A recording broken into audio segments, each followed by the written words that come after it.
Je vais te dire ce que tu veux entendre sans te le demander, parce que je l'ai vu où viennent se confondre l'espace et le temps.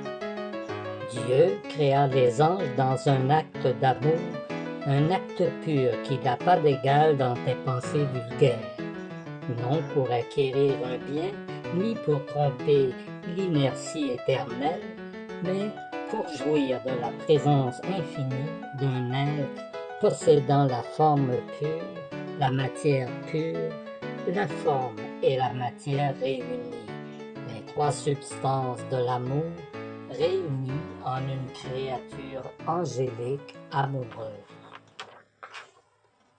Ainsi, l'effet à triple forme rayonna de son géniteur dans la plénitude de son être, sans que l'on ait pu distinguer le commencement ni le moment de la conception. Mais la vérité est que les anges sont venus combler les ciels dont ils sont les intelligences motrices.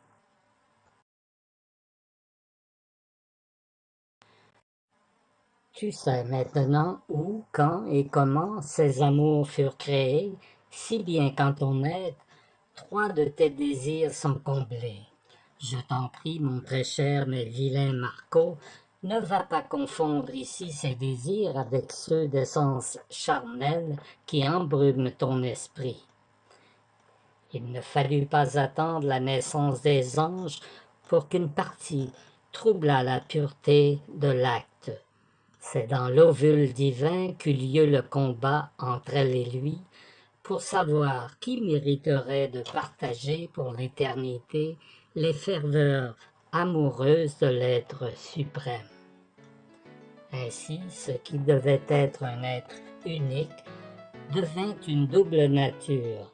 Elle resta fidèle, il devint infidèle, et ce miracle se reproduit simultanément sur terre au moment de l'accouplement du mâle et de la femelle.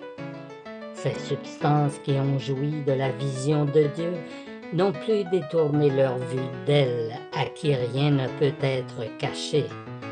Et les autres qui se prenaient pour lui ont perdu à jamais la vision du Dieu d'amour à qui il ne reste que son souvenir. Maintenant que tu as bien compris mes paroles, tu peux, sans mon aide, contempler complètement ce qui se cache derrière ce mystère. Mais parce que, sur la terre, on lit dans vos écoles que la nature des anges est, comme celle des hommes, pourvue d'intelligence, de mémoire et de volonté, je veux te libérer de ces équivoques. Ces substances, après qu'elles ont joui de la vision de Dieu, n'ont plus détourné leur vue d'elle, à qui rien ne peut être caché. Là-bas, on rêve sans dormir, les uns croyant les autres ne croyant pas dire la vérité. Mais il y a dans un cas plus de faute et de honte que dans l'autre. Vous avez sur terre une autre façon dans vos raisonnements philosophiques, tellement loin de la vérité. Combien y coule le sang de ceux qu'on croit qu'ils croient à autre chose, alors que seuls leurs mots diffèrent des vôtres. Pourquoi vaincre et convaincre à l'idée de propager votre seule vérité, à propager vos inventions et vos prédications si loin des enseignements de l'Évangile qui veut qu'on s'approche d'elle avec humilité?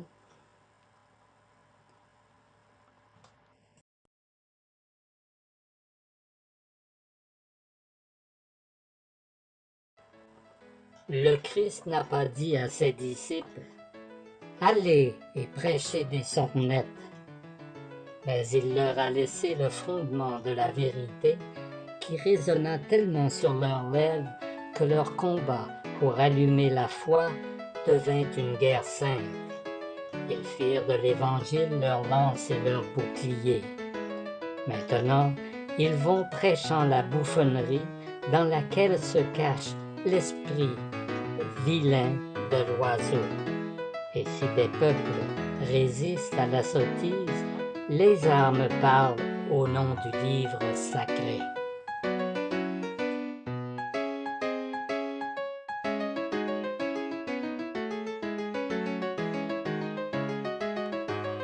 Oublions, si tu le veux bien, cette longue digression et revenons à nos moutons. On a dit que cette nature angélique se multipliait tant en nombre que jamais la pensée ni le langage des hommes n'ont pu en établir le nombre. La première lumière qui illumine cette nature tout entière est reçue par elle d'une manière unique, de sorte que, quel que soit le nombre des anges, il se réduit à une seule entité, compte tenu qu'entre les unes et les autres, il n'y a pas de nature différenciée.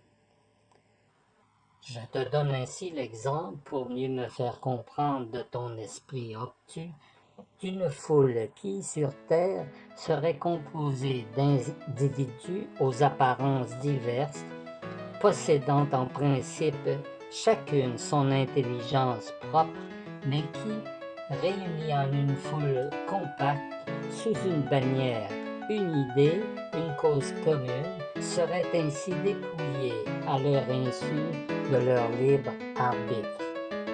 Que quiconque, y compris le malin, pourrait aisément manipuler, comme s'il s'agissait d'un monstre unique crachant le feu et l'erreur et la bêtise et la mort. Mais je veux que tu comprennes qu'il n'y a rien de comparable dans le ciel, autre que la substance de la chose sans le mal qu'il produit sur terre. Contemple désormais la sublimité du geste et la grandeur de la vertu éternelle qui s'est fait tant de miroirs sur lesquels se mirer et refléter son unicité.